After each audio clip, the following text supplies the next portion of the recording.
மகிழ்ச்சியாய் முடிய வேண்டிய ஒரு வெற்றி கொண்டாட்டம் இப்படி துயரத்தில் முடியும் என யாரும் எதிர்பார்த்திருக்க மாட்டார்கள்.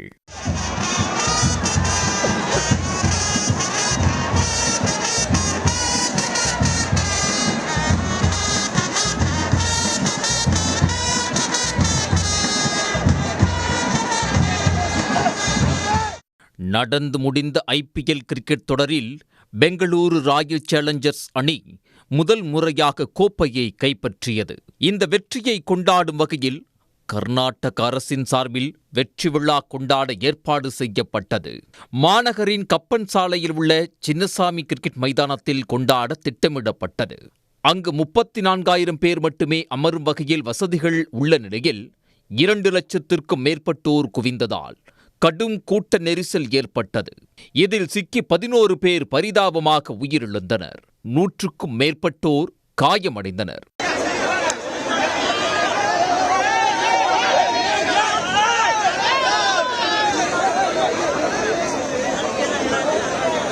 இந்தியாவின் IT தலைநகரமான பெங்களூருவில் நடந்த இந்த நிகழ்வு ஒட்டுமொத்த இந்தியாவையே அதிர்ச்சியடைய வைத்தது. இந்த மரணங்கள் கர்நாடக அரசுக்கு கடும் நெருக்கடிகளை கொடுத்ததால் பெங்களூரு காவல் ஆணையர் P. தயானந்தா உள்ளிட்ட காவல்துறை அதிகாரிகள் இடைநீக்கம் செய்யப்பட்டனர். மேலும் இது தொடர்பாக ராயல் சேலஞ்சர்ஸ் பெங்களூரு அணி நிர்வாகம், கர்நாடக கிரிக்கெட் சங்கம், வெற்றி விழா ஏற்பாடு செய்த TNA ஈவென்ட் மேனேஜ்மெண்ட் நிர்வாகம் மீது கப்பன் பார்க் போலீசார் வழக்கு பதிவு செய்துள்ளனர். 11 பேர் பலியாக காரணமாக இருந்த RCB நிர்வாகிகள், கர்நாடக கிரிக்கெட் சங்க நிர்வாகிகள், நிகழ்ச்சி ஏற்பாட்டாளரை கைது செய்யவும் முதலமைச்சர் சித்தராமையா அதிரடியாக உத்தரவிட்டார். இதையடுத்து தீவிர விசாரணை நடத்தி வந்த போலீசார் இந்த வழக்குகள் அனைத்தையும் குற்றப்புலனாய்வு துறைக்கு மாற்றினார். இந்நிலையில் RCB அணியின் மூத்த மார்க்கெட்டிங் அதிகாரியான நிக்கில் சோஸ்லேவை போலீசார் இன்று அதிரடியாக கைது செய்தனர். பெங்களூருவிலிருந்து மும்பை செல்ல இருந்த அவரை பெங்களூரு கெம்பகவுடா விமான நிலையத்தில் வைத்து போலீசார் அதிரடியாக கைது செய்துள்ளனர். இந்த சோஸ்லேதான் RCB அணியின் அனைத்து விளம்பர நடவடிக்கைகளையும் கையாண்டுள்ளார். மேலும் வீரர்களுக்கும் அணிக்கும் இடையிலான தகவல் தொடர்பாளராகவும் இருந்துள்ளார். இது மட்டும் இல்லாமல் அணியின் சோசியல் மீடியாக்களையும் இவர்தான் பார்த்து கொண்டுள்ளார். சோஸ்லேவை தொடர்ந்து TNA ஈவென்ட் மேனேஜ்மெண்ட் நிறுவனத்தைச் சேர்ந்த சுனில் மேத்யூ உள்ளிட்ட 3 பேர் கைது செய்யப்பட்டுள்ளனர். இதில் முக்கிய குற்றவாளிகளான கர்நாடக கிரிக்கெட் சங்கத்தின் செயலாளர் ஷங்கர் மற்றும் பொருளாளர் ஜெயராம் ஆகியோர் தலைமறைவாக உள்ளனர். அவர்களை பிடிக்க தனிப்படைகள் அமைக்கப்பட்டுள்ளன.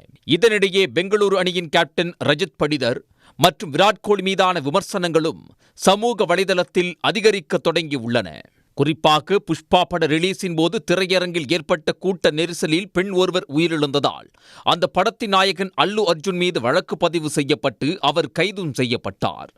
அதைவிட மோசமான நிகழ்வு பெங்களூருவில் நடந்திருக்கும் நிலையில் இதற்கு காரணமான RCB அணியின் கேப்டன் படிதார் மற்றும் விராட் கோலி மீது கைது நடவடிக்கை ஏன் பாயவில்லை என இணையவாசிகள் கேள்விகளை எழுப்பி வருகின்றனர். பொதுவாக கிரிக்கெட் அணிகள் வெற்றி பெற்றால் அதற்கு வெற்றி கொண்டாட்டம் சில நாட்களுக்கு பின்னர்தான் நடக்கும்.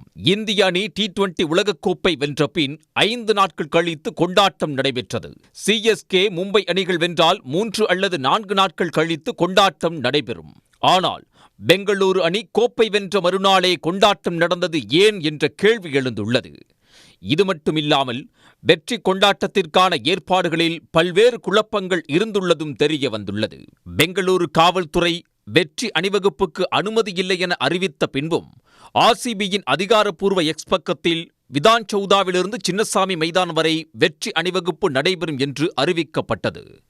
பிற்பகல் 3:14 மணிக்கு RCB தரப்பிலிருந்து வெற்றி அணிவகுப்பு குறித்து வெளியான மற்றொரு பதிவில் இலவச பாஸ்களை அதன் இணையதளத்திலிருந்து பதிவிறக்கம் செய்து கொள்ளலாம் என்று தெரிவிக்கப்பட்டுள்ளது. இது எல்லாம் காவல்துறைக்கு தெரிந்து நடந்ததா என்ற கேள்விக்கு இதுவரை விடையில்லை. இதனிடையே இந்த சம்பவம் தொடர்பாக விசாரணை நடத்த ஓய்வு பெற்ற நீதிபதி குன்கா தலைமையில் ஒரு நபர் விசாரணை ஆணையம் அமைத்து கர்நாடக முதலமைச்சர் சித்தராமையா உத்தரவிட்டுள்ளார். இந்த ஆணையம் 1 மாதத்தில் விசாரணை அறிக்கையை தாக்கல் செய்யும் என்றும் அவர் அறிவித்துள்ளார். பெங்களூருவில் கூட்ட நெரிசல் பலி தொடர்பாக கர்நாடக உயர்நீதிமன்றம் தாமாக முன்வந்து விசாரித்தது. இதில் பெங்களூரு ராயல் சேலஞ்சர்ஸ் நிர்வாகம் மற்றும் கர்நாடக கிரிக்கெட் சங்க நிர்வாகத்திற்கும் நோட்டீஸ் அனுப்ப உத்தரவிட்டுள்ளது. IPL வெற்றி கொண்டாட்டத்தில் ஏற்பட்ட கூட்ட நெரிசலில் சிக்கி 11 பேர் உயிரிழந்த வழக்கில் RCB அணி நிர்வாகி உள்ளிட்ட 4 பேர் கைது செய்யப்பட்டுள்ள சம்பவம் பரபரப்பை ஏற்படுத்தியுள்ளது. உடனுக்குடன் செய்திகளை தெரிந்து கொள்ள சன் நியூஸ் பெல் ஐகானை கிளிக் பண்ணுங்க.